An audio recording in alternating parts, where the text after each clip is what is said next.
Good evening, everyone. Once again, it's Ira's webinar time. Thank you all for joining in tonight. As you all know, my name is Cardella and I'm your host. Being an entrepreneur is somehow challenging.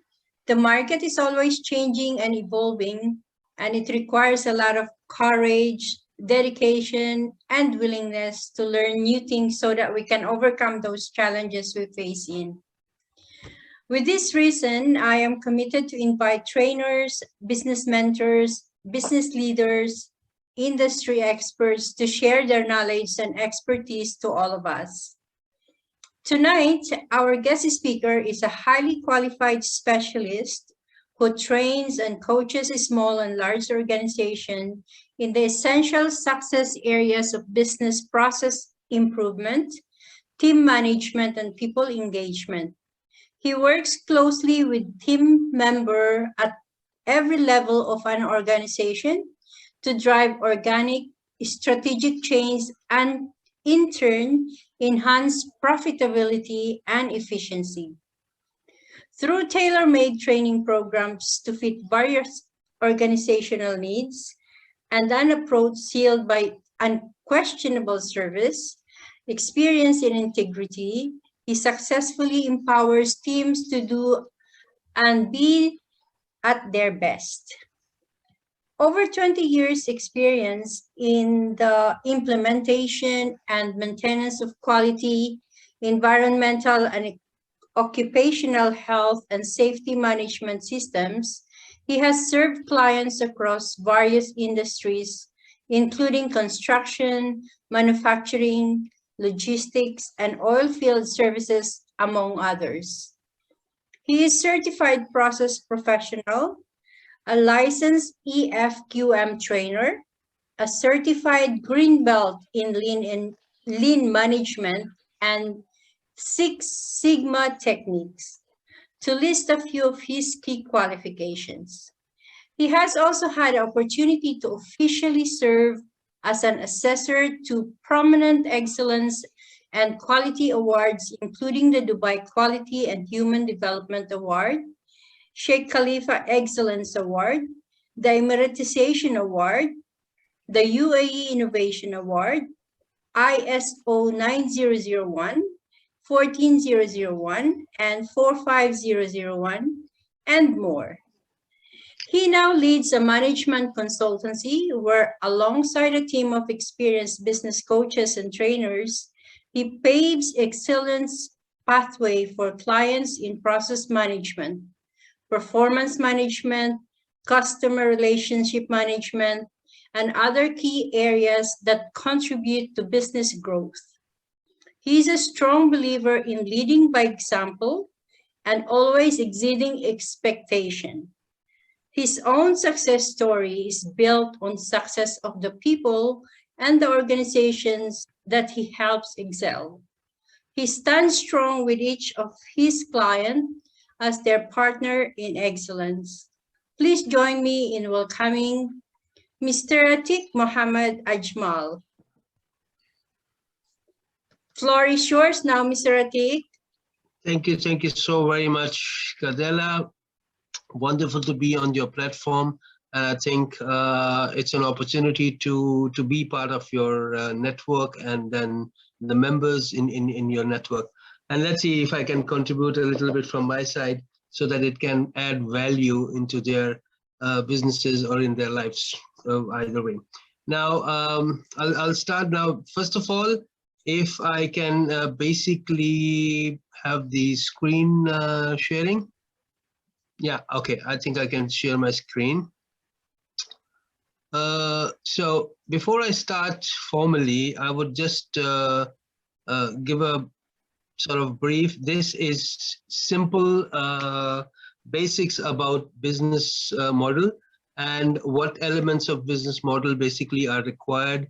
And then in context of COVID, many of us as business owners or as entrepreneurs and solopreneurs, we have basically faced the challenges. So just going through that and then understanding what steps we need to take so that we can sort of come out of that situation. And now, since things are opening up, a lot of norms are becoming back to the normality, so we can help. So first of all, there are two questions everybody asks: how to build the new normal, the quality way. Now, the new normal is beyond COVID. There are certain things which we have adopted during the COVID, and they will stay. They are not going to go back, or we are not going to go back 100% pre-COVID scenarios. So we have to keep that number one in our mind.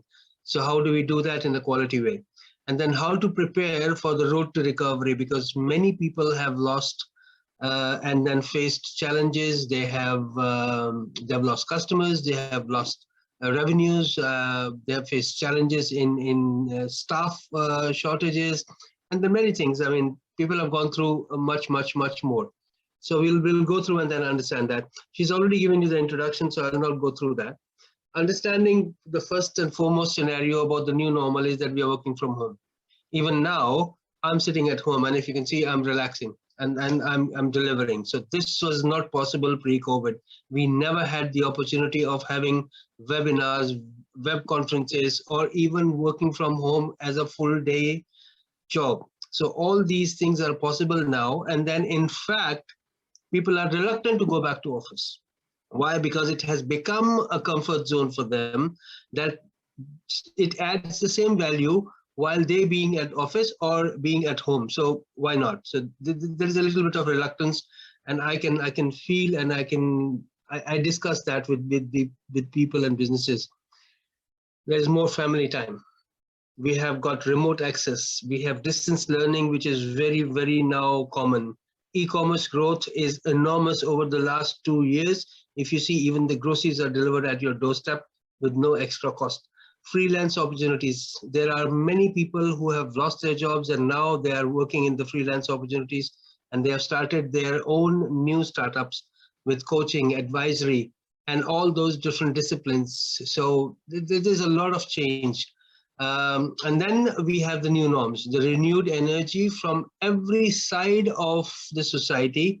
We can see that there is a change. There are people who are very positive towards the changes it has brought, or let's say the changes it has brought into the environment. It has gone more greener because we have reduced the carbon usage. On the other side, we have got more family time, and then people are more healthier. People have got more healthier routines at home. People are going back to exercises, or going back to their healthy routines and stuff. So that's fine. Now, currently, if we look at the scenario, about for now, this data is based on the internet research, so it's not 100% accurate, but then it is to the best of my knowledge. Now, 43% of the companies have never opened after disaster, and it is again a very calculated number. I think it's much more. 29% more close within the next 3 years if they do not sustain, or if they do not have the routines to come back, or have the continuity model with them. On an average, organizations spent about 0.0156% of their revenue on business continuity, and that is nothing, literally peanuts. And if we do not increase the spend on business continuity or resilience programs during or pre-COVID, we have been facing all this because we have not been doing it. So this is what is alarming for us, that we never have these business continuity or resilience programs in our systems embedded that will let us sustain during those periods of challenging times and disasters or pandemics. How to build? Very simple. You have to understand two scenarios. When a crisis hits, it's either what is wrong and what is possible.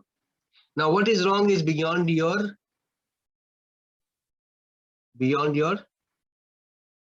capacity. You cannot do that. You cannot do anything about that disaster or danger which has happened.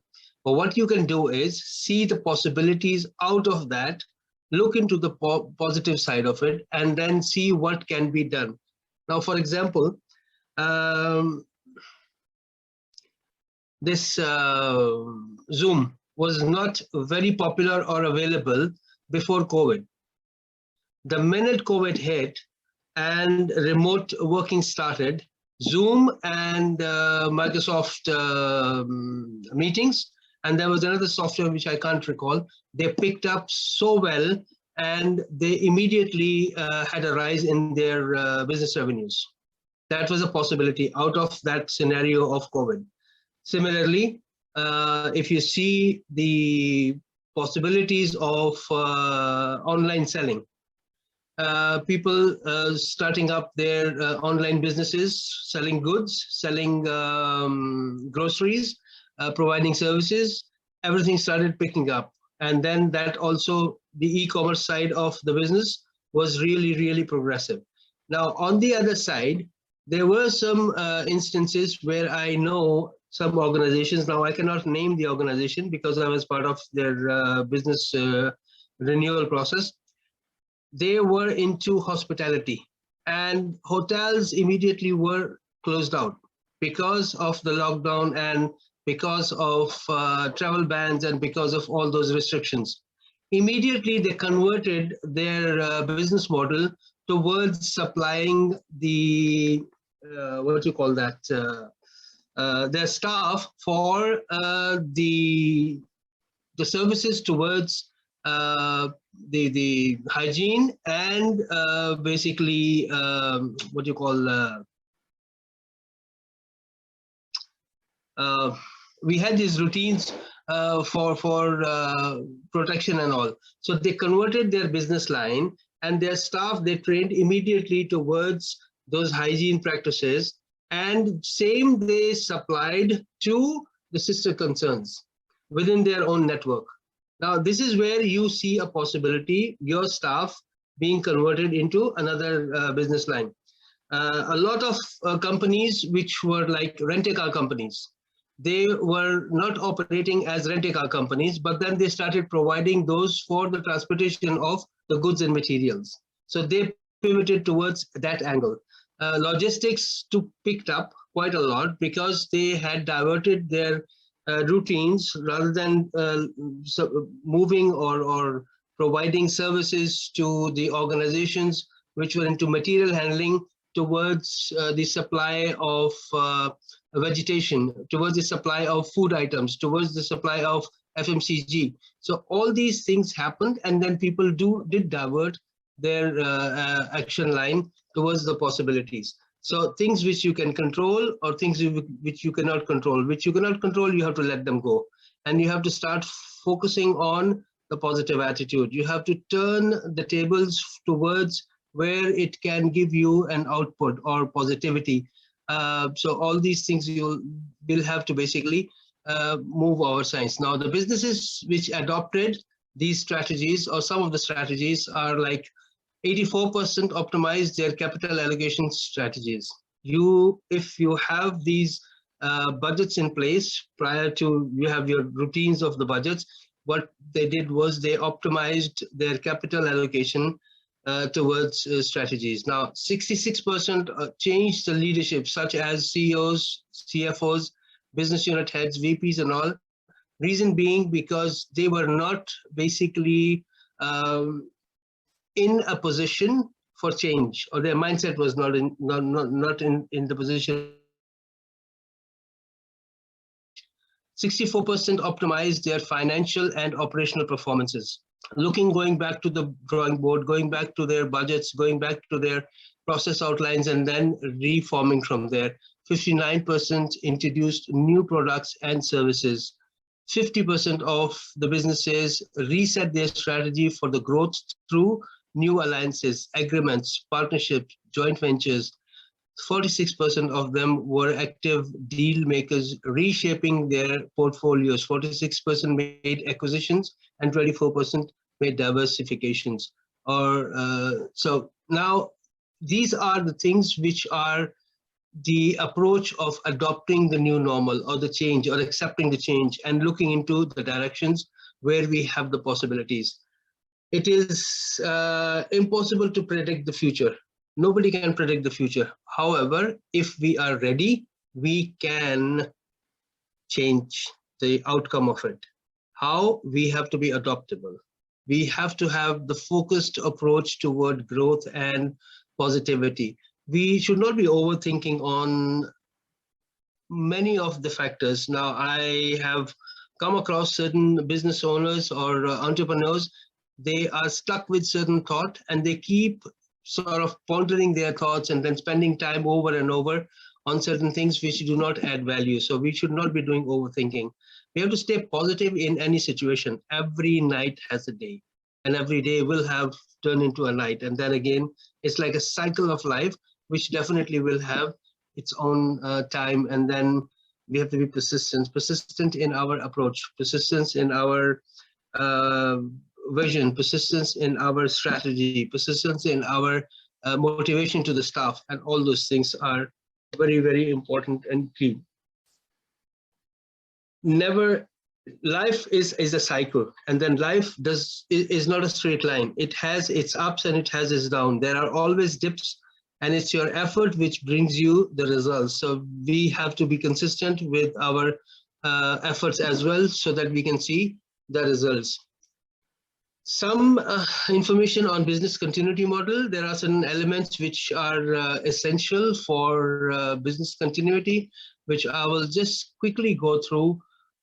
We have to have the governance model, which basically, I'm not sure if all of us have. I mean, if I can have raise of hands or show of hands, if somebody or anybody has a governance model in their businesses or business model.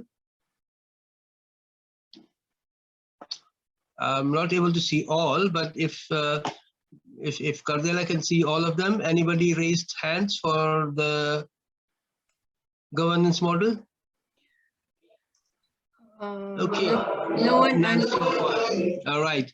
Do you have business operations defined in the form of flowcharts or in any form of documentation? That how do you operate your business functions? Anybody raises a hand? Okay, let's move forward. Georgina said, I think you may need to define what it is. Okay, business operations basically in terms of flowcharts or any documentation is how you do your activities. And basically primarily with that, you will have to define who performs those activities. And I'm not going beyond that because it's just the basic thing, if how we do it and who does it. Basic business operations, like for example, sales, customer service, or customer query handling, or internal processing, purchasing orders, stuff like that. Yeah. Mm-hmm. Okay. So in emergency preparedness, do we have a crisis management process or policy or any form of document which defines what happens if there is a crisis, and how do we handle that? I think for small businesses like myself, yeah, no, I don't have that crisis management. I mean, so it's yeah. Then again, similarly, disaster recovery also is not part of something what we basically are or what we normally have. So now in execution, you have to establish them, implement them, monitor them, and maintain them. But then, believe me, and this is unfortunately is something where we are lacking as entrepreneurs or as business leaders. No matter how small we are, or no matter how big we grow, if we do not have the foundation to stand upon, we cannot have our staff on board the same vision and the mission with the right values so that we have the same growth even organically. Now, if I am not sure or I am not clear that how my business is going to be governed by me or anybody else who comes on board over the period of time, it will be difficult for me to manage this growth and then identify things every time somebody comes in. So what we need to do is, or as individuals, we need to basically have a basic structure of the governance that, okay, the policies will be decided or made, and then the approvals will be, this is how the approvals will be, this is how the authorization will go. These are the positions which can have the authorization or approval.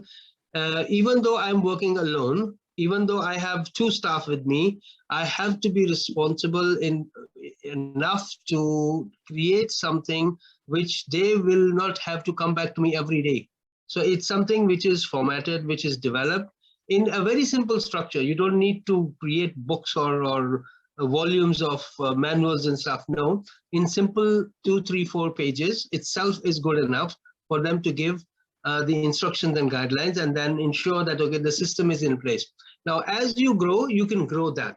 You can increase, or you can have different levels of governance in that. That is what is called organic growth. But you have to have something in the beginning. Now, as for example, I'll take it very simply. You open a bank account, and first you are single owner, and you have only single signing authority. And then over the period, let's say if you grow, and then go to a multinational level, and then you have international offices, what do you think? You will have only one signing authority still? But from day one, you had a process that somebody is responsible for signing the checks on behalf of the company. And then over the period, how you grew, you developed, and then you basically enhanced and then amended the policy that every head of the country will be authorized and then responsible for it. It did not remain at the step 1 from the beginning. So this is how things will grow, and then this is how it works. So you have to have, everybody has to have, even me, I have, and this is the right practice, which is missing from, and then unfortunately we face those challenges when crisis hit, or the disasters or situations arise. So we have to have those emergency preparedness also ready for us. Unfortunately, before COVID, many companies, many organizations which were SMEs, they were not prepared, they were not ready. Some of the multinationals, they were ready, and they actually had those recovery and disaster recovery programs in place, which immediately activated. And then from there, they could basically sustain and all. So yeah, I mean, you see those 2 on the side. When life gets blurry, adjust your focus. We have to look into those. Now we have had the experience, and unfortunately, if we don't do it now, still, then it's something which is beyond normality. We have already had the experience. We have lost 2 years in businesses. Many people have lost much more than 2 years, because all these savings have been drained out. And now we are almost at ground zero, many of us. So for us, we need to start. It's a good opportunity that we start with the right mindset and then right systems in place. Yeah, okay, let's move next. How many of you know Lexus strategy? Raise hands if somebody can.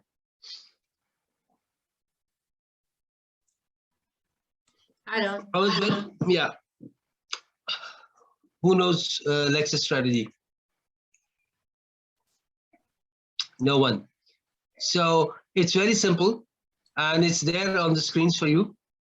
The only 4 characteristics they were emphasizing on, not 4 actually, I see there more, there were 6. Speed, safety, comfort, elegance, dignity, and beauty. From day 1 until now, I haven't seen a single Lexus which is missing this. Even though it's a luxury brand and not a high-end luxury, let's say mid-end luxury, but they had a very clear focus and strategy that this is what they want this car to be, to look like, or the consumer to look for. Now, this is how they designed the whole product line for a specific segment of customer in a specific, let's say, different specific markets. And from there, they picked up. And now Lexus is something I don't know. I mean, this is the only part of the world where you have Lexus as a taxi. And there was a friend of mine who came from States, and he says, I'm surprised to see that in Dubai, taxis are Lexuses and the electric cars, the Elon Musk cars. So he says, I have never seen in any part of the world where you have these cars as taxis. So even though it's luxury, it is given to, or it is provided towards the exceptional service to the consumers. So unless and otherwise, in our businesses, we have that focus towards the product or service we are eventually offering to the consumer, we will never achieve, or we will never be able to sustain our growth without having this. So I would probably recommend everyone to go back to your drawing boards, go back to your vision, go back to your purpose of business, and then come up with something which supports as a strategy towards your vision, towards the purpose of your business. This is just a very simple example for understanding. There are many more other examples which we can give, and then because of I had only 60 minutes, I don't know how much time we have still. Okay, about 30 minutes gone. So now how do we prepare towards recovery? How many businesses do have their mission, vision, and values clearly defined? Raise of hands. Kajala, you'll have to help me because I cannot see all. Yeah, okay. No one is raising hands, but there's Georgina? one message. Yeah. Can I read the message of Georgina? Yeah, sure. Yeah. It is all well and good to have processes in place, which I do agree with. But the COVID problems was not about processes. It drained people of their savings and investment. People had to pay out huge gratuities payments, continue to pay commercial rent to landlords who wouldn't give them a break, and the bank were not supportive of SME sector. I think that's one of the real problems. I totally agree with her, and yes, what she's saying is precisely right. And how it is connected towards, it's not connected to the processes. However, it is connected to one element of the business model, which is the emergency preparedness and the crisis management. Now, that is a little sort of, let's say, to the point. And she has raised a hand. So I would like Georgina to come on board and then say what she wants to say. Georgina, you can unmute and then please. Yeah. Hello, hi. No, I was just going to say, we do have processes in place, as the question you asked, a mission, a vision, and a value. So you wanted a show of hand. I just put my hand up. As a business, we do, yes. And even myself, on my own with what I do, I have that. True. So now we have somebody who is successfully having mission, vision, and values. Now, anybody else who would say yes, they have? I have, but I have to redo it. Redo them. All right, fine. Let's move next. How many of us do research and build our knowledge base on a regular basis? It's regarding in relations to the businesses and towards the products and services we have, and then also considering the market changes and then upgrades and technology upgrades and stuff. 2, 3, okay, fine. Now, how many of you do SWOT?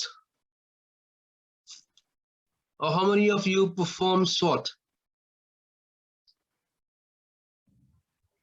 Okay, 1. Now, if you're performing SWOT, you're performing from your own perspective, right? Now, you can open your mics and then we are going to have a small discussion here, and one by one you can answer my question. So anybody who does SWOT from 360-degree perspective?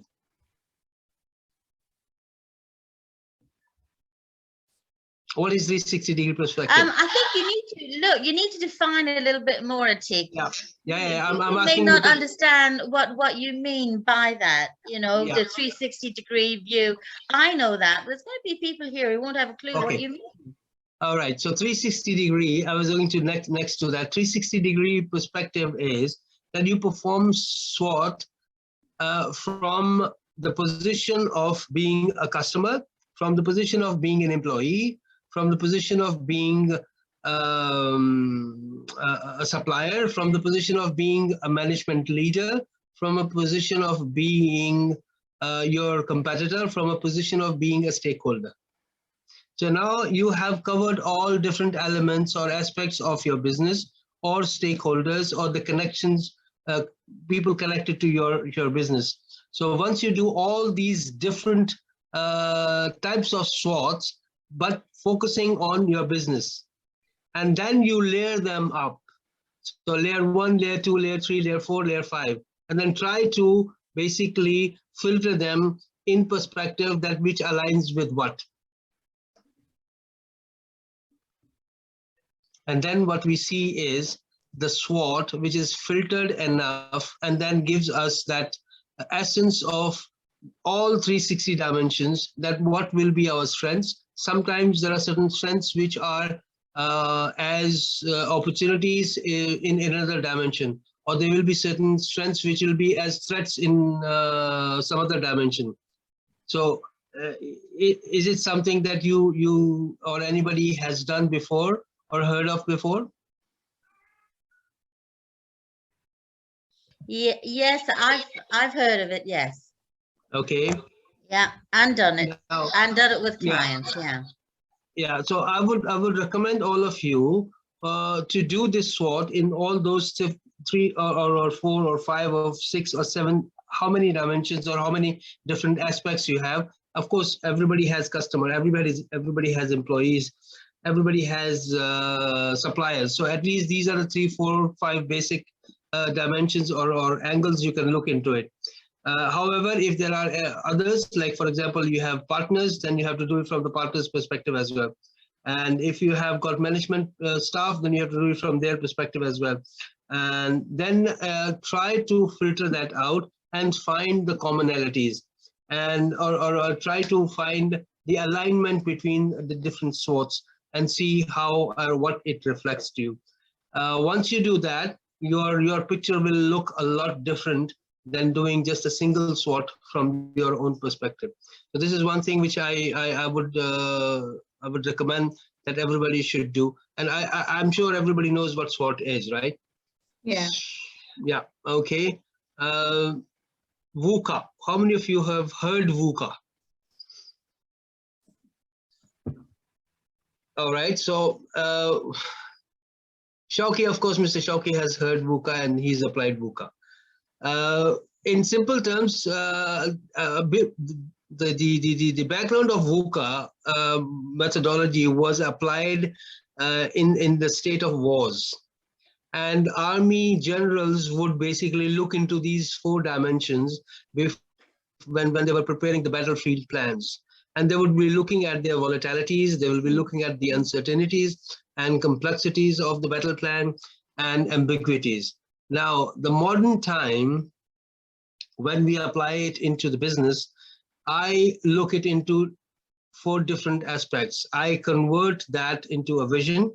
I convert uncertainty into understanding.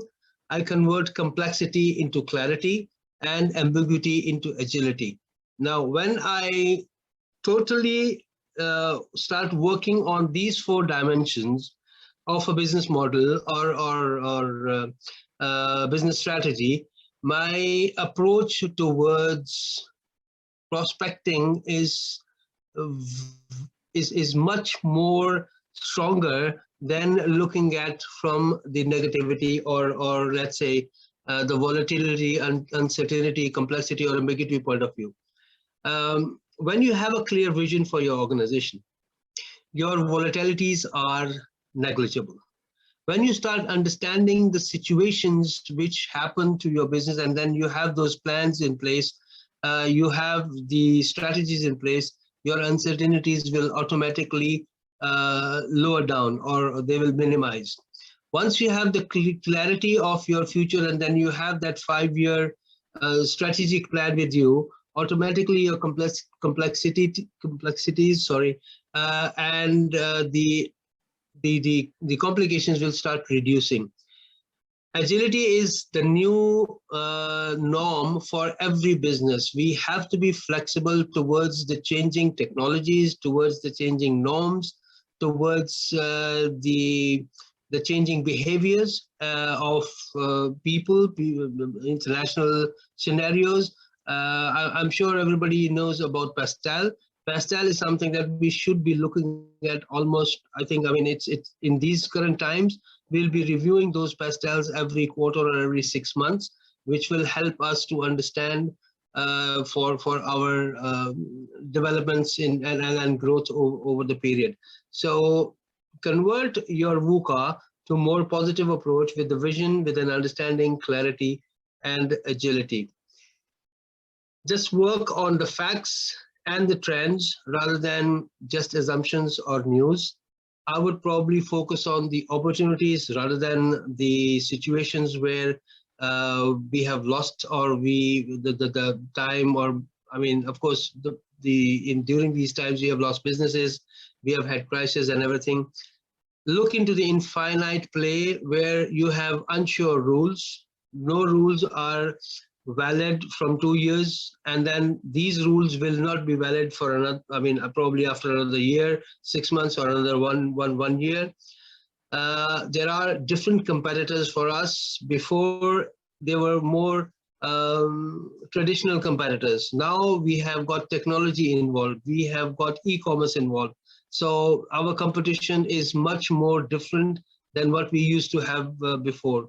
We have variable matrices to look into, where initially, or let's say beyond, or sorry, pre-COVID, it was more traditional, but now things are more dynamic.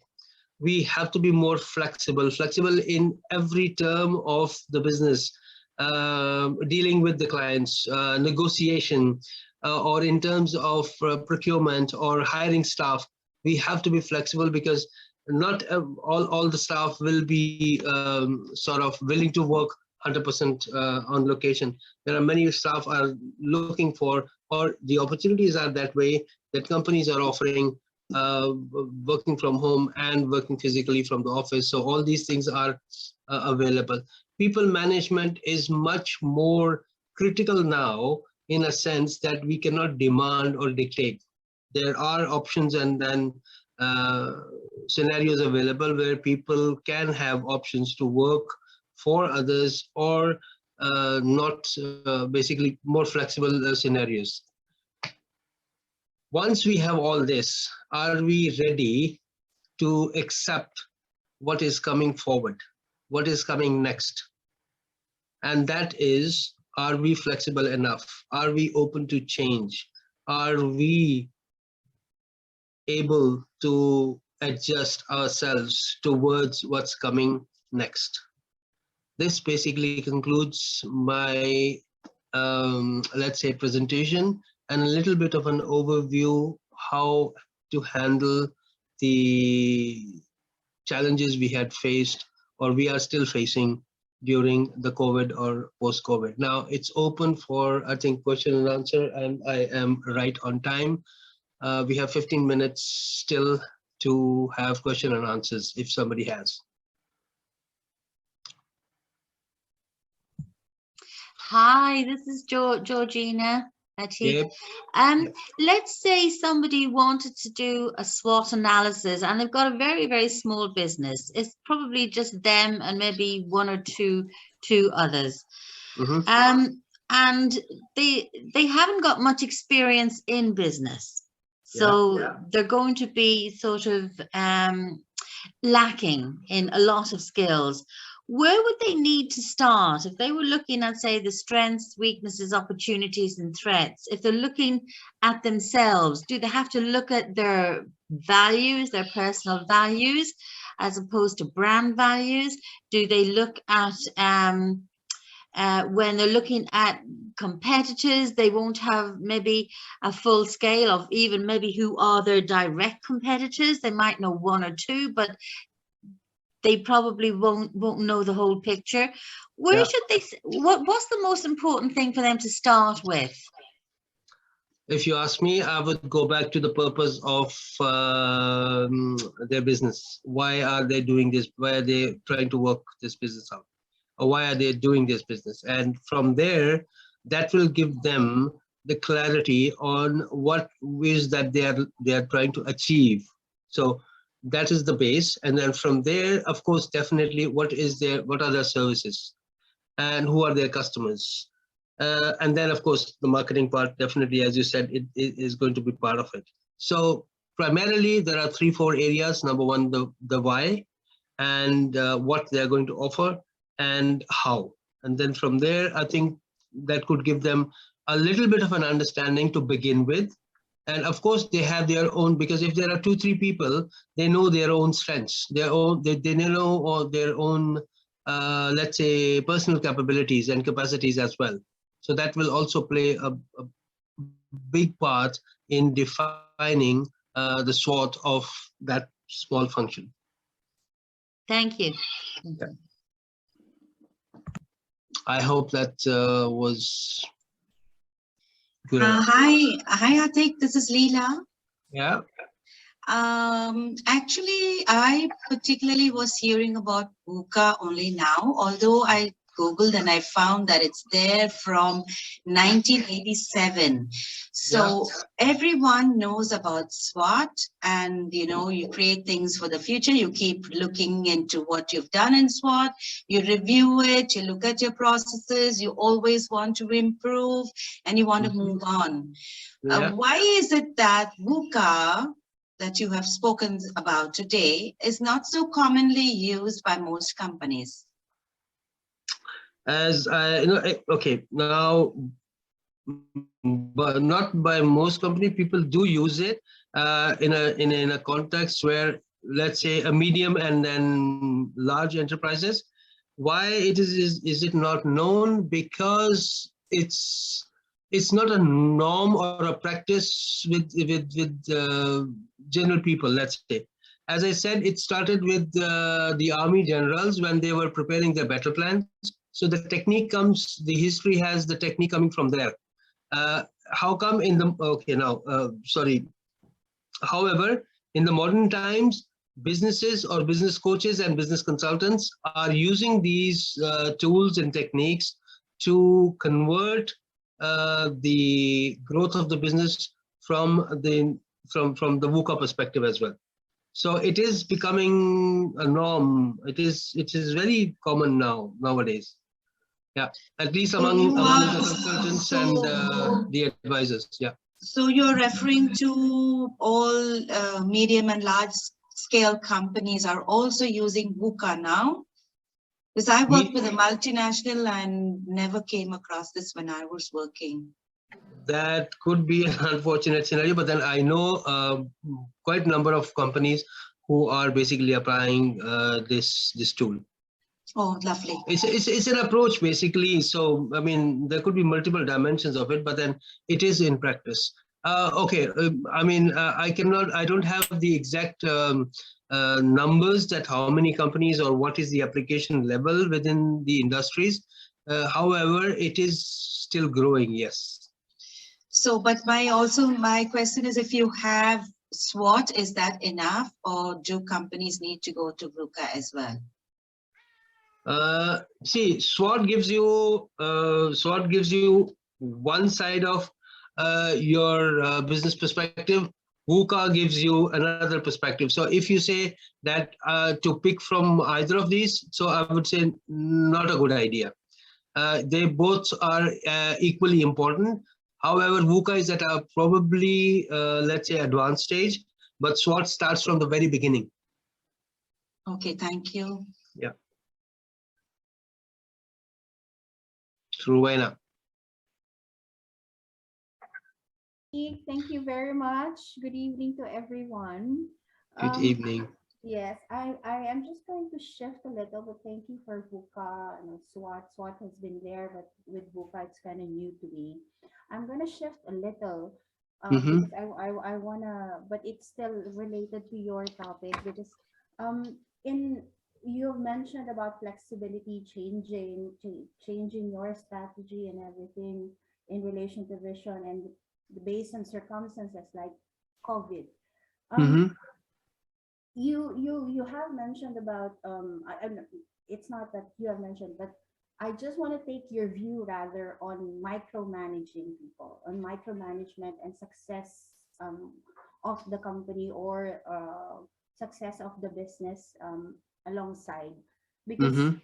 what COVID taught us was the idea of we pre-COVID rather was we tend to be on the side of measuring something and managing it at the same time. Like you can manage it if you can measure it. Yep. And the challenge was when COVID came, people started working at home. Mm-hmm. So the people on the management level couldn't exactly measure the output of people working from home. So I want to know your take on micromanagement, and will this still work with the current situation now that this is the path we're going? Probability of people mostly half or if not like going back to office once pandemic will be over, hopefully very soon. Okay, so if I have understood your question correctly, it's about measuring the performance of the people while they are working from home. Is it Yes, correct? yes. Okay. It's not going to be that easy. It's not going to be as it was or it used to be while they were working at home. However, there are certain tools and techniques which organizations have adopted during the COVID scenario as well. And I particularly know one organization where they were not measuring their login times and logout times, but they were measuring their KPIs or key performance, key results indicators. Now, KRIs. So this is where we will have to shift our approach a little bit towards, rather than having the quantitative or the qualitative work. Yeah. So there are many possibilities and there are tools available where the organizations can measure or basically observe the performance based on the results people produce while being away from their desk.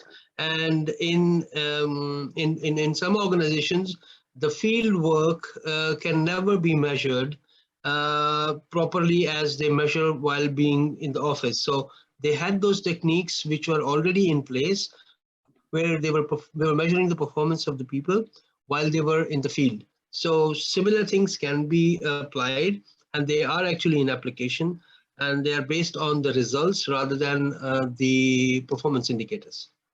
So it is possible. However, it depends on what industry you are in or what kind of results you are measuring. But it is in practice, yes. Okay. Thank you. Thank you, Yeah. Atiq. It might vary from industry to industry. However, I mean, I Mm. would like to add, because not every industry would Mm. uh, Yeah. will have those parameters which can be measured as results. Yeah. Mm-hmm. Mm-hmm. Okay. Thank you. Leela, I think your question was done, right? I still have the raised hand, and Mr. Shauki is also raising a hand. Sorry, Thank you very much, I Mr. Atiq, for this very lively and informative talk. I enjoyed it very much, and I only wanted to praise the administration of this and the nice and lively presentation that you have offered, and wishing everybody all the best. Thank you So very thank much. you So very nice of much. you. Hats off to Cardella and then Iris, I believe. Yeah. Thank you. Okay. Somebody was asking, I think, in between, if I'm not wrong.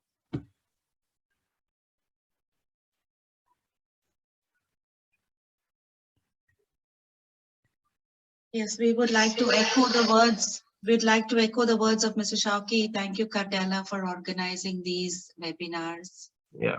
It's really kind of you to share this information with all of us. Thank you. We're all learning together. Thank you very much. Thank It you very was much. very, Now, very good. yeah, I would like to basically take a minute to just emphasize that these are just the concepts. Now, I have given just an overview, and there are many, many details behind these different concepts. If somebody would like to have detailed discussion or on any of the subjects, you have my contact with Cardella, or you can basically I think, I mean, most of you have my number or WhatsApp and all. So I would be delighted and happy to basically explain. And then probably if you need any help or support, and I'm very much willing to basically look into the context with your perspective or your business into it, so that like you get the benefit out. So yeah, hopefully if you need anything further, let me know, and then I'll be happy to do that. Yeah. From the platform of IWIS, of course. Thank you. Thank you. So what do you suggest, Mr. Atiq, for all of us? Well, do you think it will be better if we're going to have like a workshop, at least to start with our clearer vision and mission? Although we already have, but you know, we can make it more, a little bit clearer and precise. I was just I mean attending one of the sessions. I think Hawa was here on the same platform, if I'm not wrong. And Yeah, I told her, it took me 6 weeks to work on my vision, and I am willing to give you a workshop, not an issue. But the only thing is you have to organize it. You have to bring your people on board, and I am willing to give you a complete 1 day on vision, mission, and values, and probably work on a little bit of strategy as well. So that's not an issue. I can always work for IWIS. So 1 day I can give you a workshop. So that is the very first step that we should do, right? Oh, well, that much I can offer. And if people are willing, yes, of course, they can benefit from it. Definitely. Okay. Yeah. Is there any more questions? Yeah, any questions, please? And you can share with your members my mobile number for WhatsApp, and you have my email also. So I'm basically giving you the permission to save share my details with them. Not an issue. Yeah. Okay, so if that is the scenario, thank you very much, everyone, for listening to me and giving me the opportunity to come on board IWIS and share my knowledge, limited knowledge. And yeah, all the very best to everyone on board. Thank you, Mr. Atiq, and thank you all for joining in today. I hope you had learned something different today, and I think maybe we can move forward and plan something, you know, that we can all learn together. I'll tell you, I haven't had the questions before like this. I was not expecting these questions to come from ladies actually, but then I was really surprised and then happy that yes, they have the approach towards growing and developing and understanding the facts, and then be inquisitive on finding the new things. So wonderful experience for me, definitely. Thank you very much. Really enjoyed it. Thank you, Georgina. Thank you so much. Thank you very much. Thank you, all right, good night, everyone. Good night, everyone. Good night. Lovely evening. Bye.